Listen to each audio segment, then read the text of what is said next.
So just to give you guys a sense before I dive into the content and give you a sense of where I've come from, what my background is, and my caveat for you guys right out of the gate will be, this is definitely not going to be, here are the 5 things you need to do and you're going to figure out innovation. Because I don't think that if you guys find the person who could give that talk, they definitely let me know. But I will definitely share with you some of the things I've learned in my time at Amazon, Microsoft, and now Alaska. And I'd also love to hear from you guys at the end, questions, comments, how are you guys tackling innovation? Because I think of myself as a fellow traveler with all of you on this, with some experience, but a lot more to learn. For me, it started at Amazon.com in 1998. It's really hard to imagine now, but when I took the job at Amazon, I happened to be living in London and joined them in London when they were about 40 people in the UK at the time. And it's almost impossible to believe now, but so many people told me it was the worst career move of my life. And I remember my dad telling me, fly-by-night company, don't do it. My boss, who ironically, I was at a book publisher, said, crazy move, but we've got a spot for you if you want to come back. It's really hard to imagine now, but back in 1998, it was not obvious. Even I felt like, oh my God, what am I doing? It was not obvious that Amazon and e-commerce would become the force that it is today.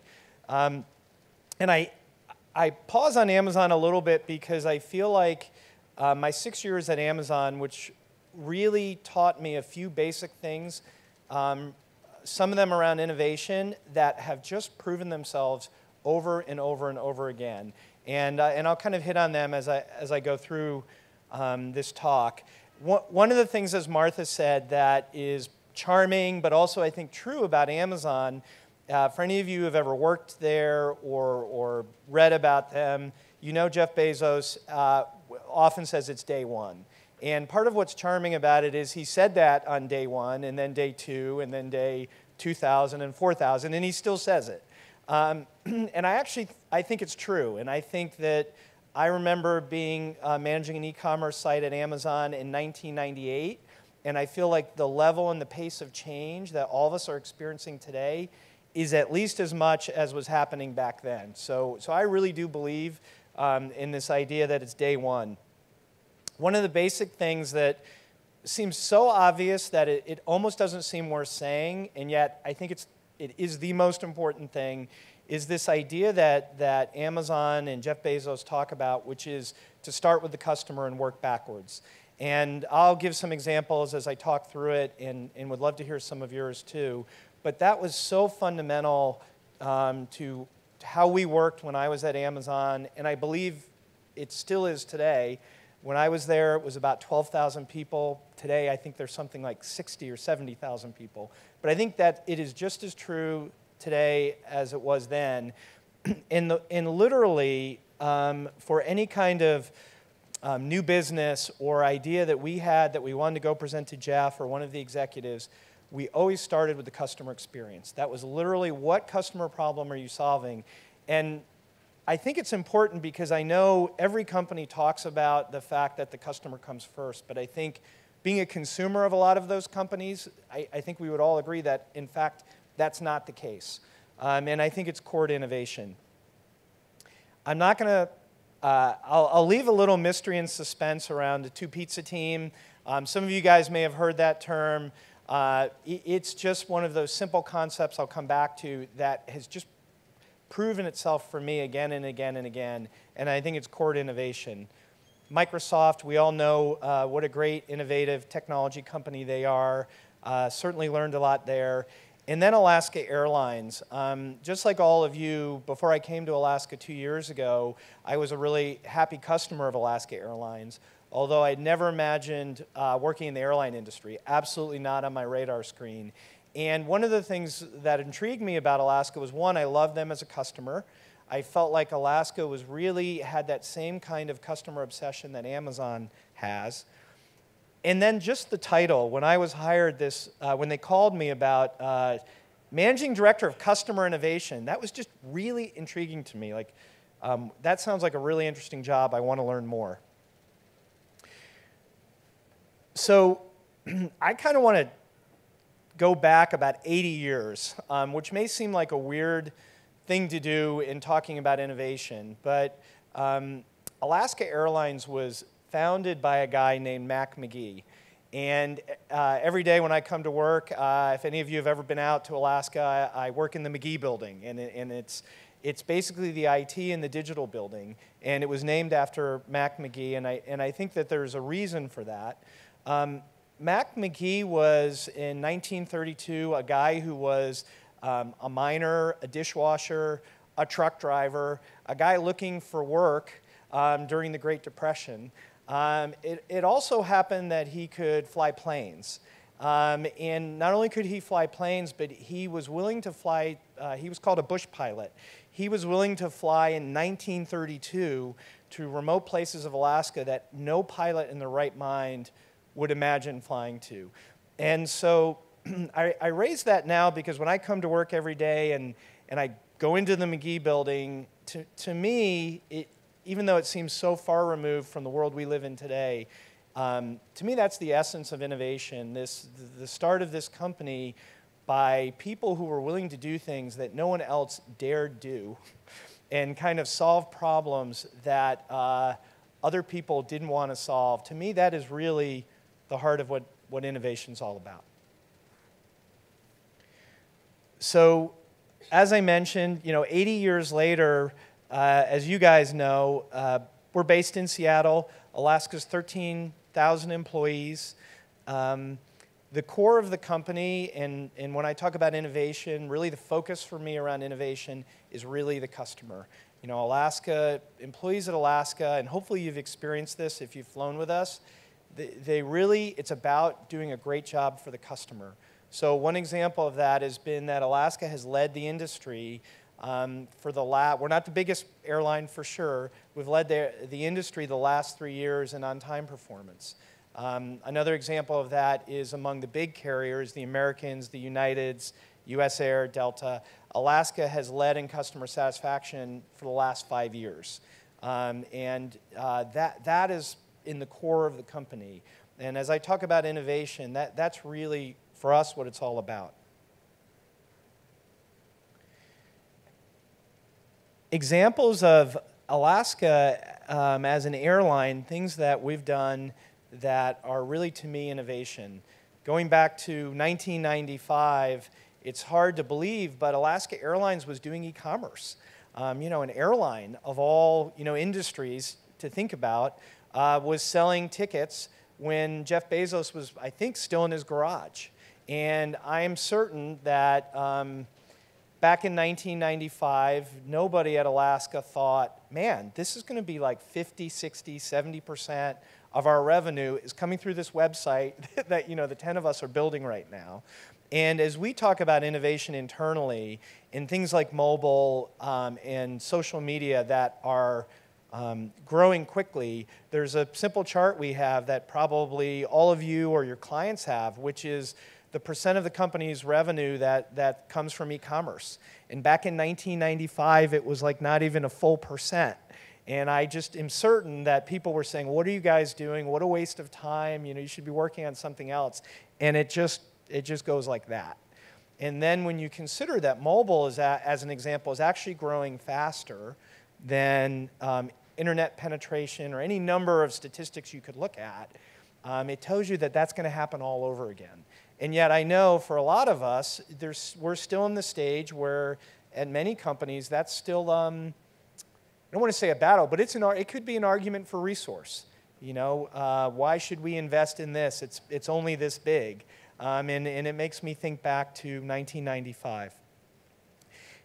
Did any of you see the New York Times article about Alaska? It was about 2 weeks ago. So cool. That was an interesting article going back to the state of Alaska and Mac McGee. It talked about how Alaska has been pioneering the use of satellite navigation for planes. And really the idea, again, this was a group of our pilots who felt like flying in the state of Alaska, where we still fly to 20 locations today, I think at least 6 or 7 of which have no paved roads into them. It felt like it should be easier.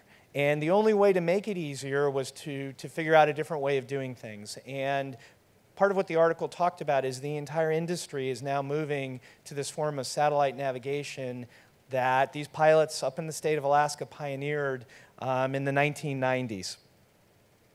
First web check-in in the US, probably, based on our statistics, 50, 60, 70% of you are checking in for your flights on the website. In 1999, when we started that, I'm sure no one imagined that that would ever be the case.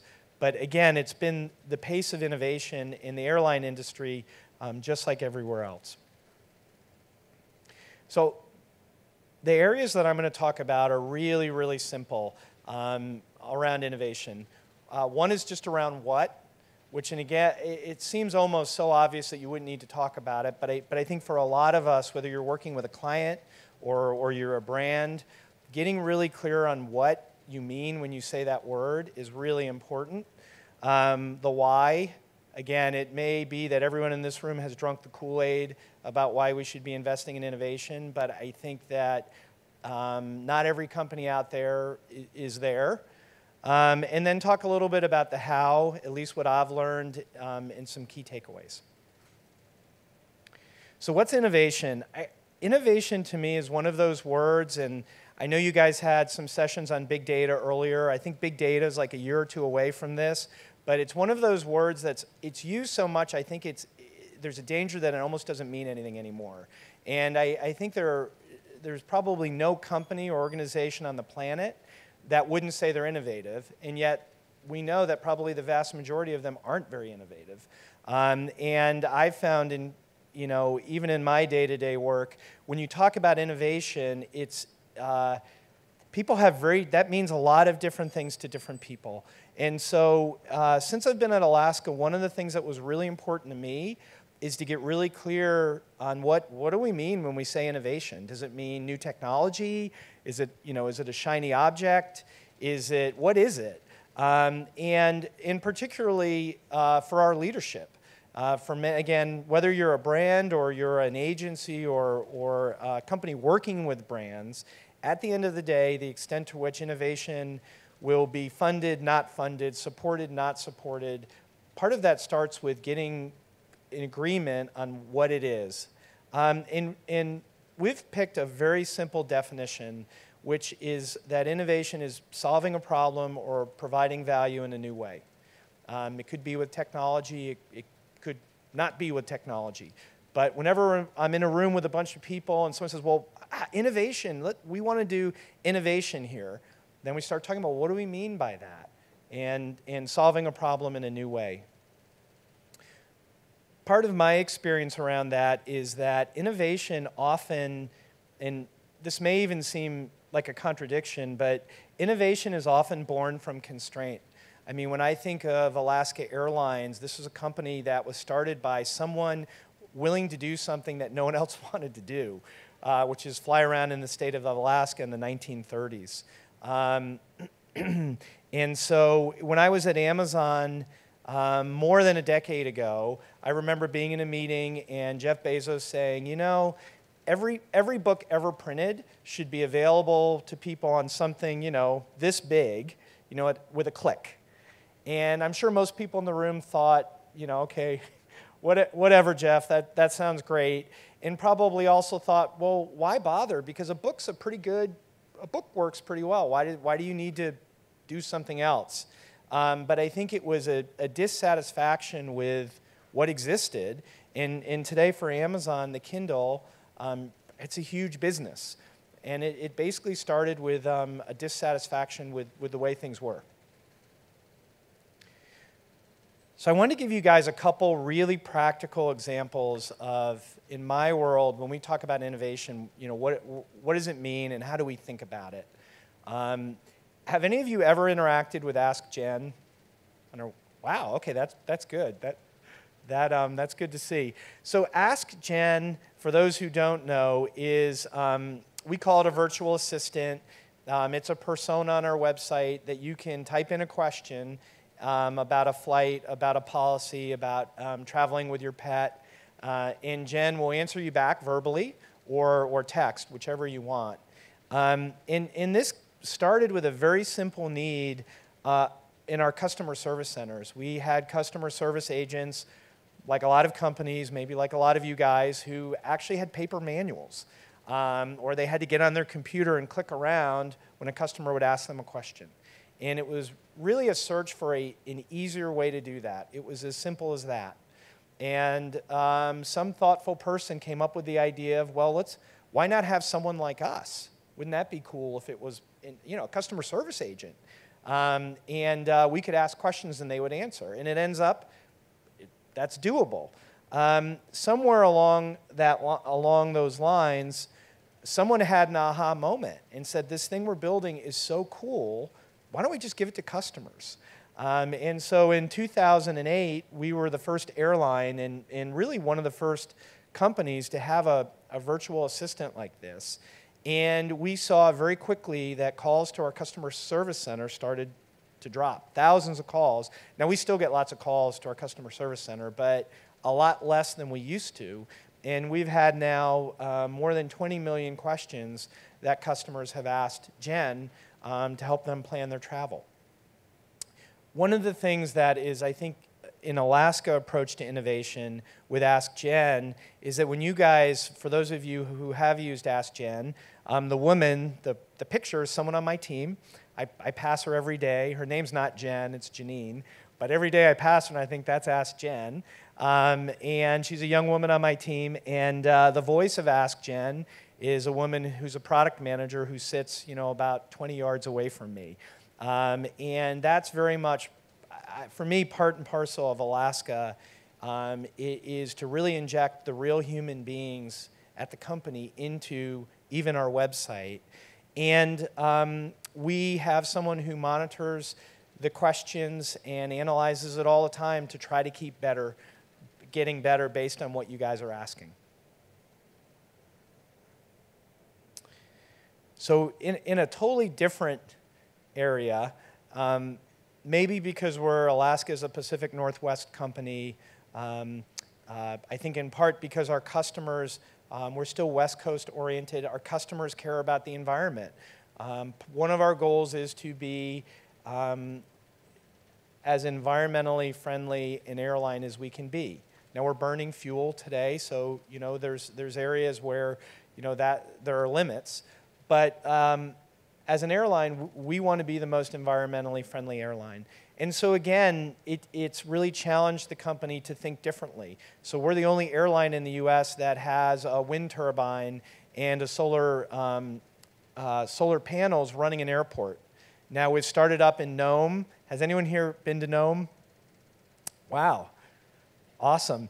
And the cost of electricity and fuel and things like that is really expensive in Nome, and this is an experiment for us to see if we can use natural power to reduce cost and also be more environmentally friendly.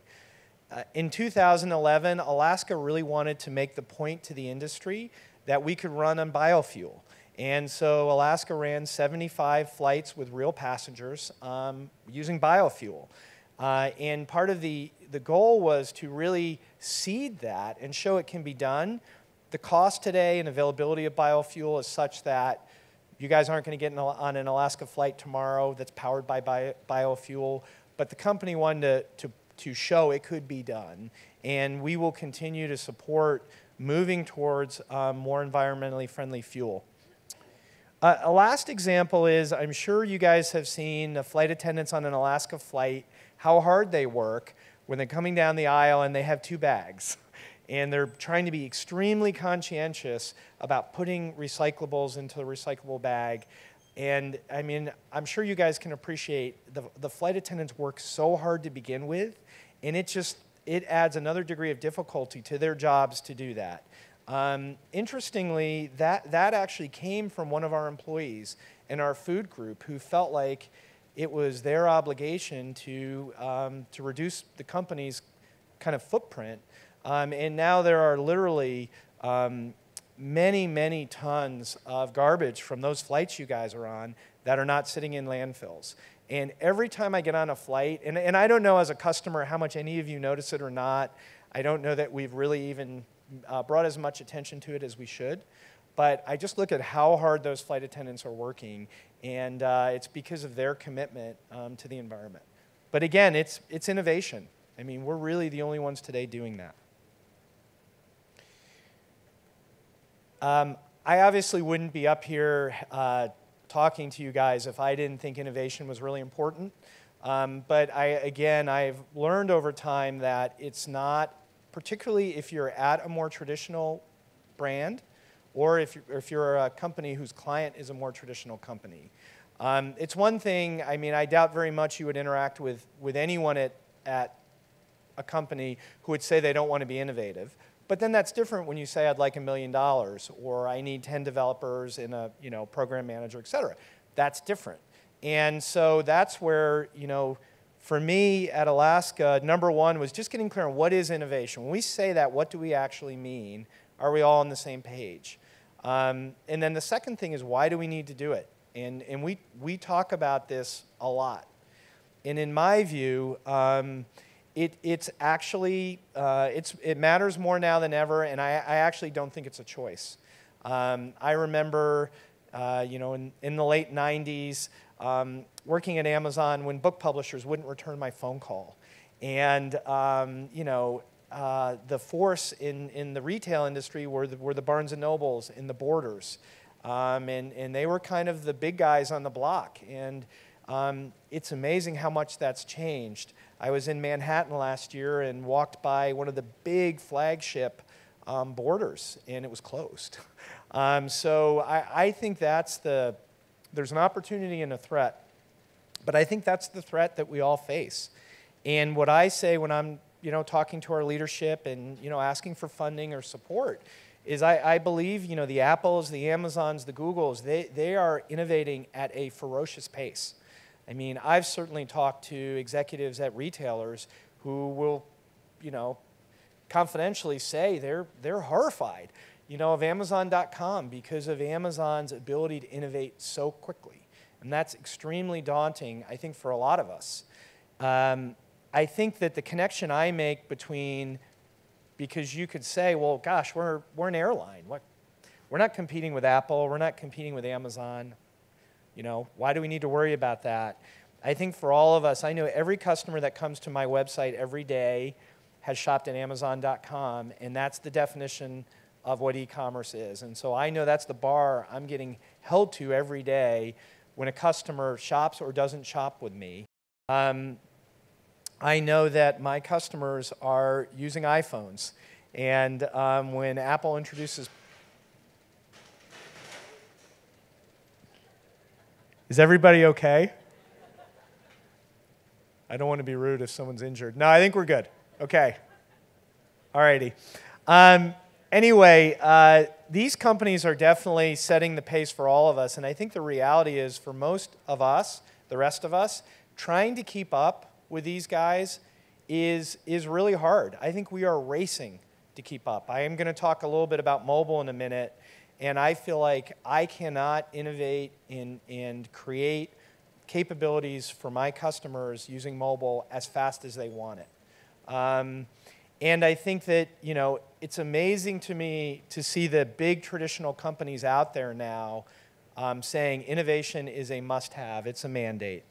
And so I guess the point, and again, it may be, everyone in this room may have drunk the Kool-Aid on it, but I think in our real world, everyday jobs, I think this is still the case a lot of us need to make about why this is something that's just as important as having a great brand, at reducing costs, and all the other things that I think most of us would agree are just staples of doing business.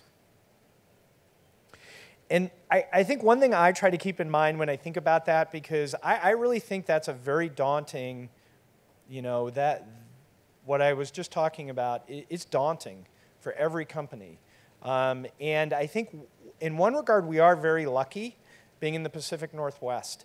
I mean, for one, Amazon, you could make a great argument. They're the most innovative company in the world right now, certainly top 3 or 4. And almost all of us probably either know someone there, have worked there, have a neighbor down the street who works there. So we're all a step removed from Amazon, and that's an opportunity. I think that all of us can get in our car here in Seattle as well as in Portland and go to an REI or go to a Nordstrom or go to a Starbucks and witness, innovation for the customer every single day. And it goes without saying that the startup activity here is probably top 3 or 4 cities in the country. So very daunting challenge, but I think for all of us in the Pacific Northwest, we do have an advantage being where we are. I think just as important as the what and the why is the how. And I don't necessarily think that there is a right way to do innovation, but I do think, and I'll definitely share with you guys what I've learned and would love to hear back from you as well. I do think there's some themes. I do think there are some things that people who are good at it consistently do. But I'm sure you've all seen the emergence of labs. Walmart has a lab in the Bay Area, and I think that's courtesy of Amazon. Bentonville is probably not the best place to set up your defense against Amazon.com. Nordstrom has a lab, super interesting, Intuit. So that's one way to go. I don't know if, for your individual clients or companies, a lab might be a great thing to do. It might be a terrible idea. That's one way companies are tackling it. Others are working with or acquiring startups. I think that's another totally valid way to go. I think others, and I would put Alaska in this camp, we partner often with companies that will help us see the world in a different way, whether it's possible. We've worked with Ubermind, who's a mobile developer here in Seattle. We're deep in our business, but it's really helpful to me to bring people in on projects who know nothing about our business and who aren't inhibited by all the reasons things can't be done. So I think that the best approach depends on your client or your company, but I think there's more than one way to do it. I think, though, that one thing that is in a corporate setting, and so I think this would be different in a startup. If you're in your garage, your organizational context is pretty much you and your buddies, so it's probably less relevant. But in a big organization, I think understanding, and I couldn't think of a less jargony way to say it, but understanding your customer and your organizational context, I think those are make or break. The first one is, and again, to me, this is the Amazon approach, just understanding what problems are your customers trying to solve every day. Working at an airline and with you guys being people who fly on planes, it's pretty clear what customers' problems are. They have to check their bag. They may have to sit in a line. That's a pain. They have to go through the security, TSA. That's a huge pain. It's real clear what the pain points are and things that customers would like to do differently. And that's where we try to orient ourselves.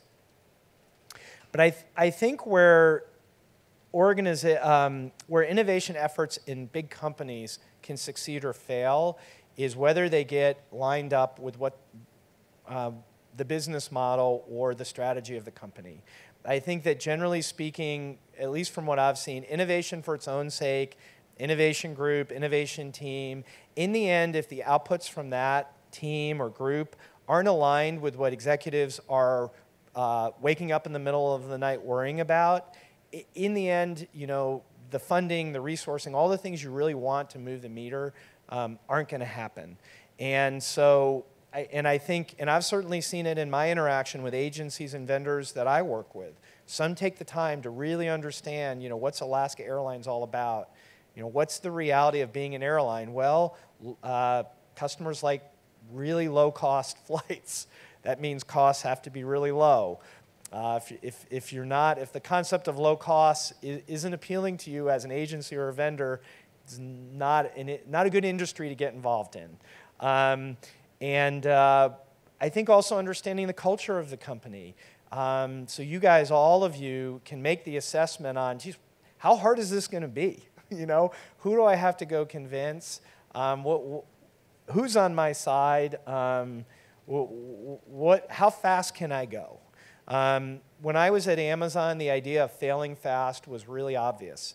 And I think that, you know, all of us know the great things that Amazon does. I think we've all forgotten so quickly things like, I mean, does anyone remember Z Shops? Yeah, okay. Hardcore. Failed. That was when Amazon was trying to compete with eBay, Amazon auctions. Failed in about 9 months. It was gone, off the face of the earth. A9. Anyone ever search on A9? It was Amazon's effort to compete with Google. But anyway, no one remembers those things, but Amazon's done a bunch of things that didn't work out. But that concept of failing fast is culturally totally okay. Well, in a different industry, how much failure is tolerated, you know? And so I think those are the kinds of things all of us have to get real about and understand as you embark on any kind of innovation program within a company or for a client.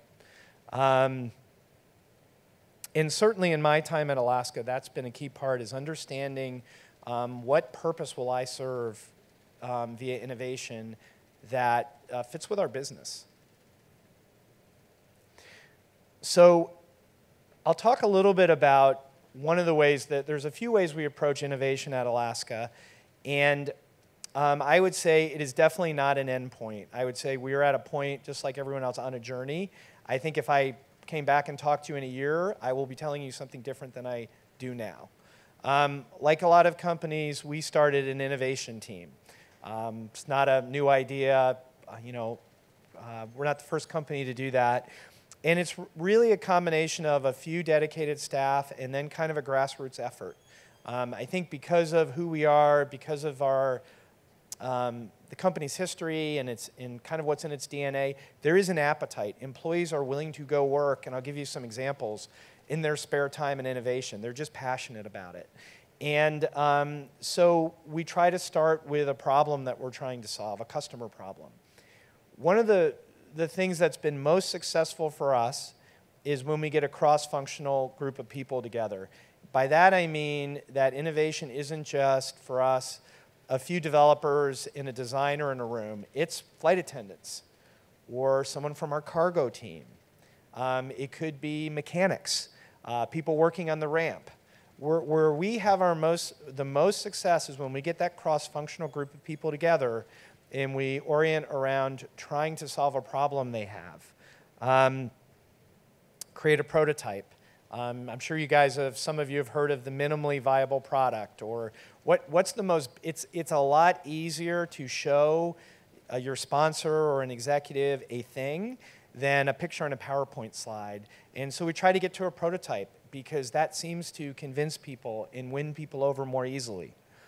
And then the last thing, which I think in my experience is maybe one of the harder things, is it's actually not hard to generate ideas, and it's even not hard to create prototypes. I mean, if you have some good developers, a good designer, you can generate lots of prototypes.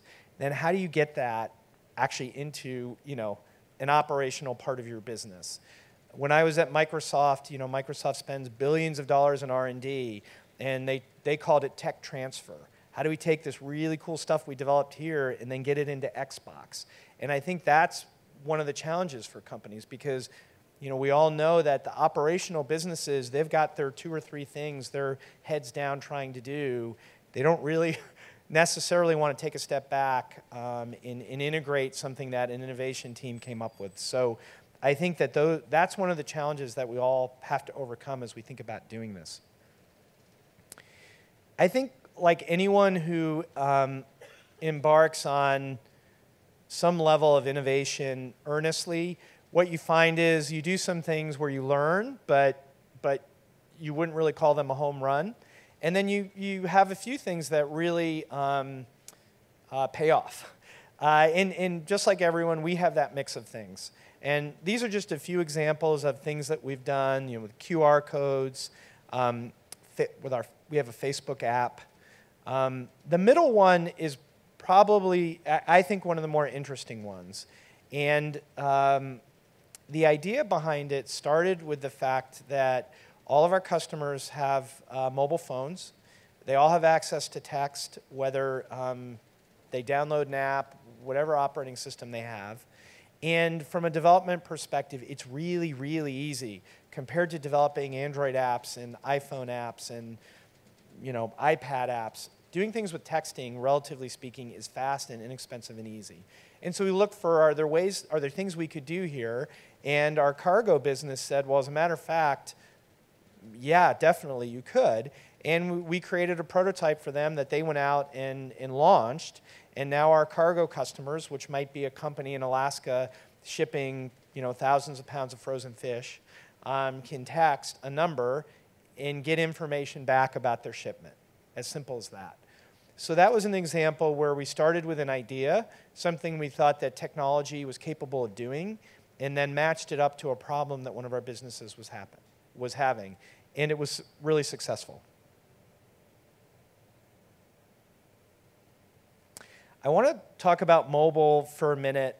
How many of you are involved one way or another with mobile? Pretty much everybody. Mobile to me is about innovation, whether you call it innovation or not, because I think all of us who are involved in mobile are solving problems in new ways. I think it's part and parcel of what mobile is. And so when I think about mobile and what we're doing in Alaska, it's about innovation. And Alaska took a step back about 2 years ago, and we rebuilt our mobile products from scratch. We felt like the customer experience wasn't where we wanted it to be, and that the customer experience was the key. And so if it meant going back to square one, that's what we were going to do. And I'll talk a little bit about our approach, but we've had a lot of success so far. Patty Siebold, who back when I was at Amazon in the early days wrote a book called Customers.com, wrote a couple case studies about what we've been doing with mobile. And it was just nice validation from someone outside of our industry that we were doing something that was valuable and interesting. So our strategy with mobile has been, in some ways, really simple.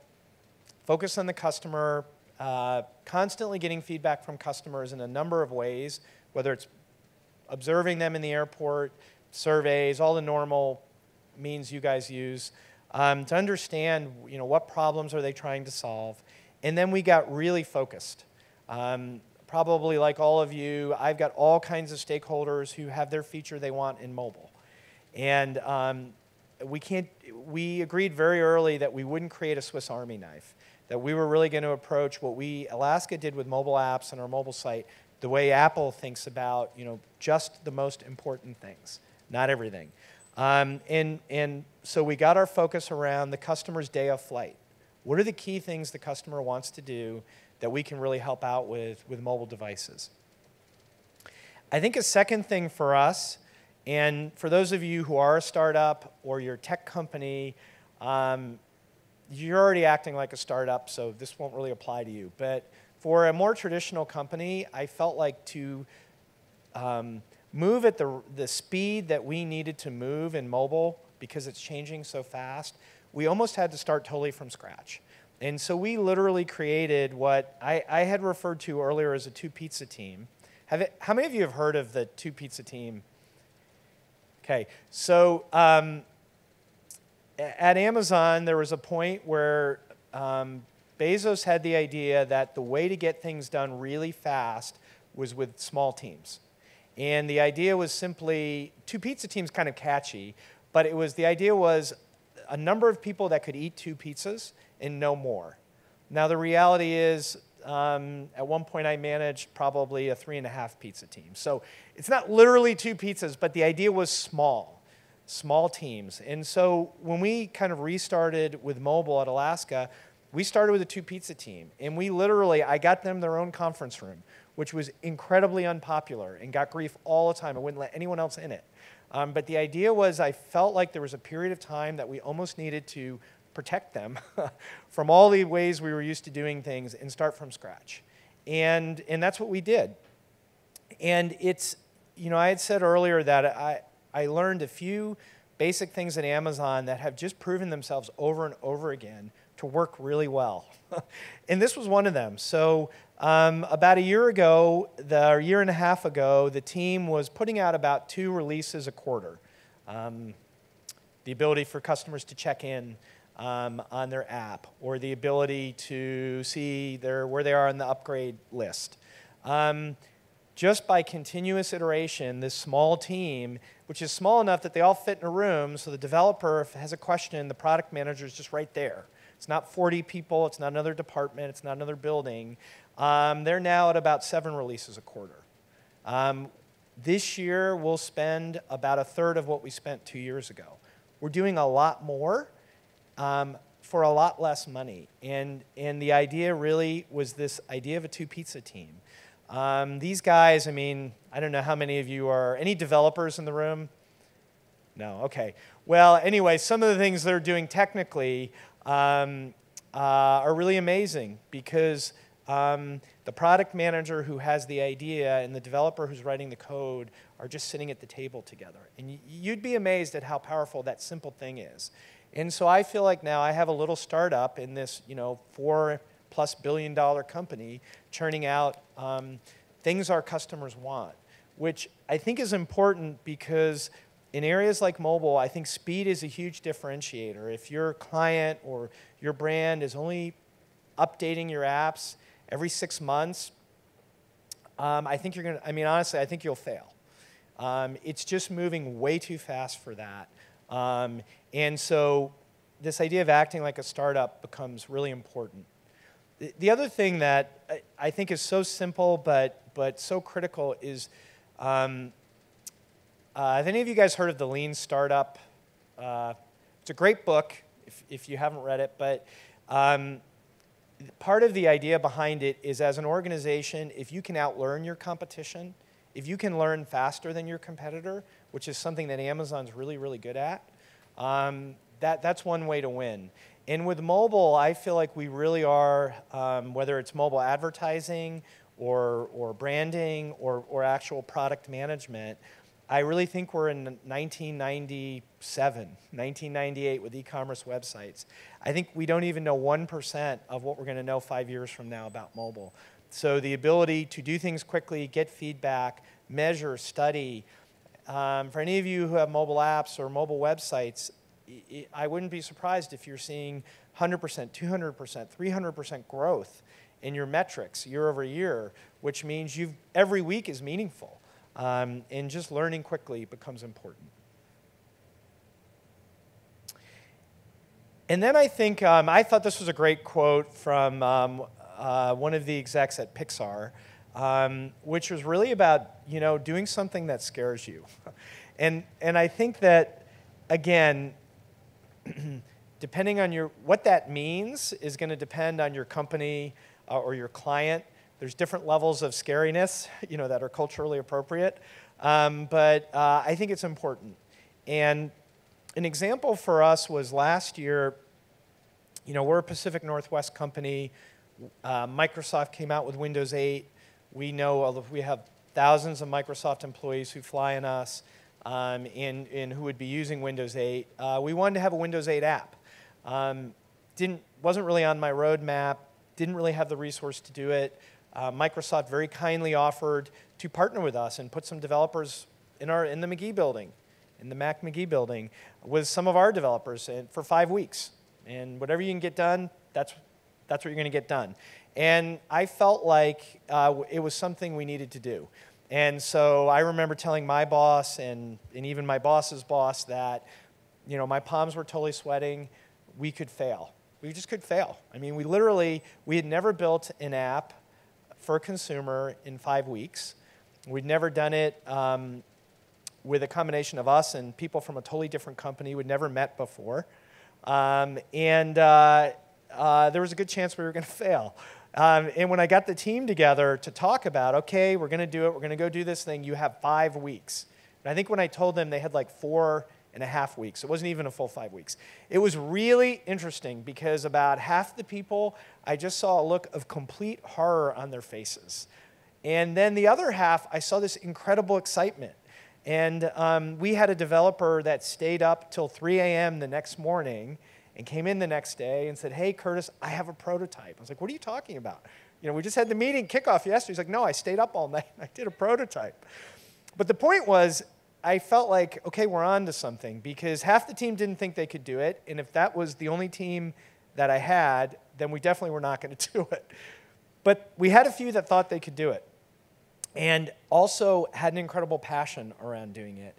And I thought, man, these guys are going to be walking into my office every day with a problem. We can't do it. And amazingly, they never did. They never did. And in 5 weeks, they delivered a Windows 8 app. I think the team did something they never believed they could do before. Our partners at Microsoft were kind of, wow, that went really, really well. That went surprisingly well. And I got to go back to my sponsors and the execs and say, we can do this. We don't have to be a startup. You don't have to be Amazon.com to do this kind of thing. And an interesting little kind of post-mortem to that story.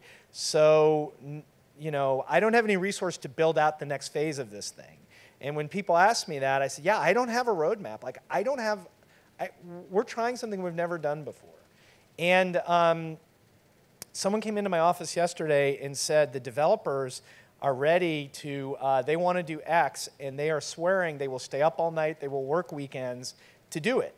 And I just thought, this is really, really cool, because we're an airline. We're an 80-year-old airline, and I've got people that are so excited to do something innovative that they're willing to stay up all night, work weekends, which isn't fair, and I wouldn't ask them to do. But the seed has been planted. So I think you have to do some things that scare you. That's kind of my bag of tricks in a nutshell. And I really think, my big takeaways are, one, I think innovation often comes from constraints. And I actually get excited now when I'm in a meeting and someone says to me, well, okay, which do you want? Do you want to reduce cost, or do you want to make it better for the customer? And that's cool, because let's do both. Because that's innovation. And that's when you can do a Kindle-like thing. I think for all of you guys, where you can go and how fast, it totally depends on your company or your client. And you got to figure that out. And you want to take some smart risks, but I think you got to start there. And I think you really do need to start, particularly if you're asking for funding, resource, team members, what keeps my executives or my sponsor up at night? What is the problem they most want to solve? And how can I use innovation to solve it? Because that's when you get the resource. The Amazon approach, it's so obvious, but it's proven itself over and over again. And yeah, I'd highly recommend you try it. Anyway, that's it. Thank you guys very much. And happy to take questions or comments if you have them.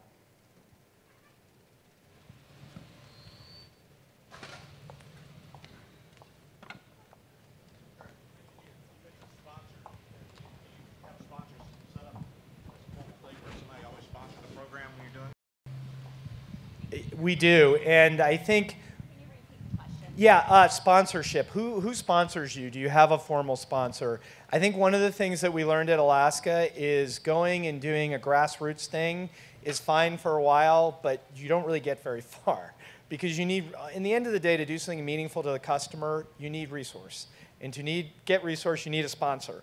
And so I think where a lot of companies are now, where marketing. My sponsor is marketing. I work in marketing. And I think increasingly marketing is becoming, and I think this might have been a topic in an earlier presentation, is becoming that intersection point between technology and the business. So what we're seeing in Alaska, and I don't think it's unusual, is I have a big technology budget. I'm in marketing. I have people on my team who write code. So it's marketing, and increasingly, there's a technology component to that. You mentioned the airline industry being very low-cost oriented, and I was wondering the innovations that you're working on, do you see that as giving Alaska the ability to move up in cost at all compared to the competition?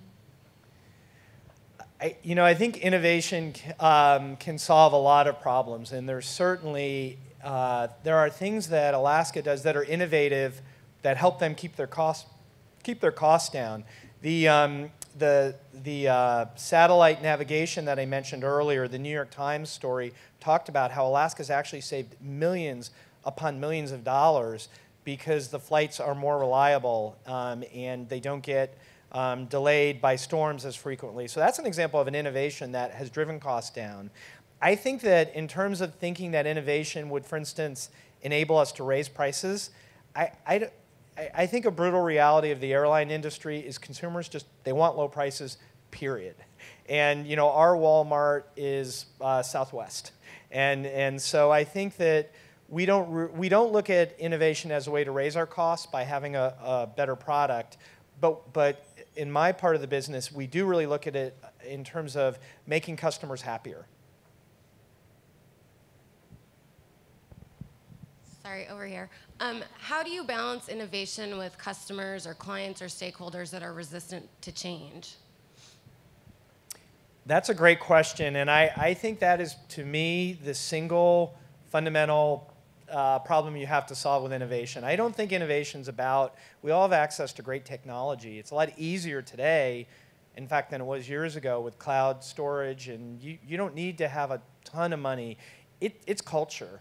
And I've learned, at Amazon, if I had instances where I'd go, hey, I'd like some funding to do X, and I'd say, here's how much I think it's worth, and then I'd get told, well, move the decimal point over a few times, because you're thinking too small. Well, in a more conservative company, it's the exact opposite. There's no way that's worth that. So I guess I say that just to say I think it depends. And I think fundamentally, you just have to be a smart business person. And I try to think about it when I am looking for resource for innovation. But again, I've tried to some extent to move away from that word because I think people get lost in it. I'm trying to solve a problem for the customer. I'm going to do it differently than we've done it before. And I think about it like a venture capitalist. In fact, there was a period of time at Amazon where the way that you tried to get sponsorship for projects was you had a 15-minute pitch. And I tell my team all the time, okay, you're going to go in and ask for resource. What does that executive care about? And how are you going to tell your story to them? That's the key. And then, by the way, if you can show payback, like with mobile, now it's much easier for me because I can say I'm doing 2 to 3 times more. I'm doing it for a lot less money. And hey, I just released something new on the iPhone this week. And I had like 200,000 downloads in like 6 hours. Customers love it. Then it starts getting easier. But I think one of the things I talk a lot about with my team is you have to be able to tell your story.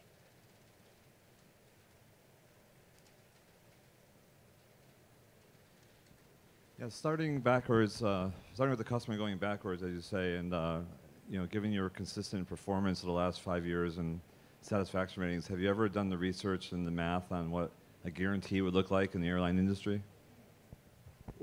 Sorry. What a guarantee would look like. What would be an example? Like, guaranteed will get you there? Well, besides, something a little better than that, but it's one of the things that there's a lot of industries where there's specific guarantees, and obviously there's a few bad apples that take advantage of it, but the math works to do that in terms of loyalty and profits. So have you ever looked at that in the airline industry, which would be very innovative? We have low price guarantees. I don't know if that's what you mean, but we do have low price guarantees. Yeah, today. Something more bold. Yeah. Well, I'm open to ideas.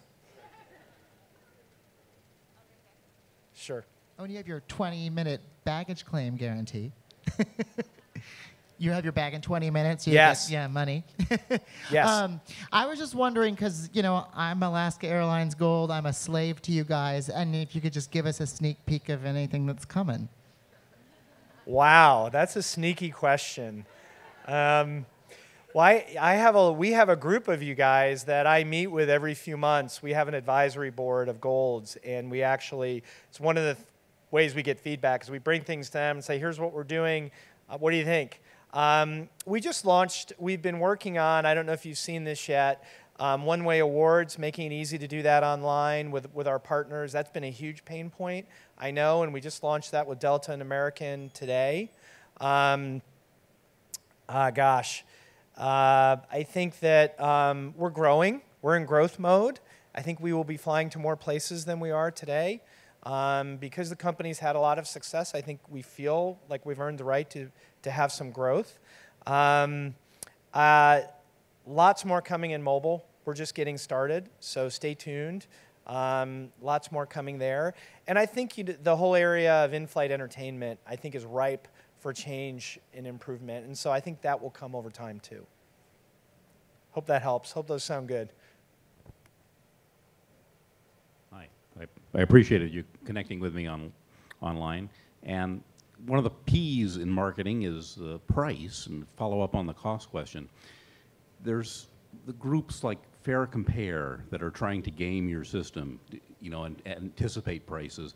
Do you look at that from the other side to see, can we outwit the Fair Compares, or can we, how do you look at the price maximization? Yeah, well, firstly, good question. We have some really smart people in a group called Revenue Management that thinks about those things all the time, smarter than I am. So I'd say, firstly, there's a whole group of big brain, that's a big data kind of thing, and there's people that are looking at that all the time. My own view on pricing is I think that consumers generally are skeptical. They don't ever believe they're getting the best price. And I think we've tried to just have a commitment, in airline pricing in particular, we've tried to have a commitment to just reduce our costs. I mean, it's a super clear message from customers. They want low cost. And we're trying to reduce costs and be as straightforward and clear about our pricing as we can. And that's really our focus, and to keep reducing them.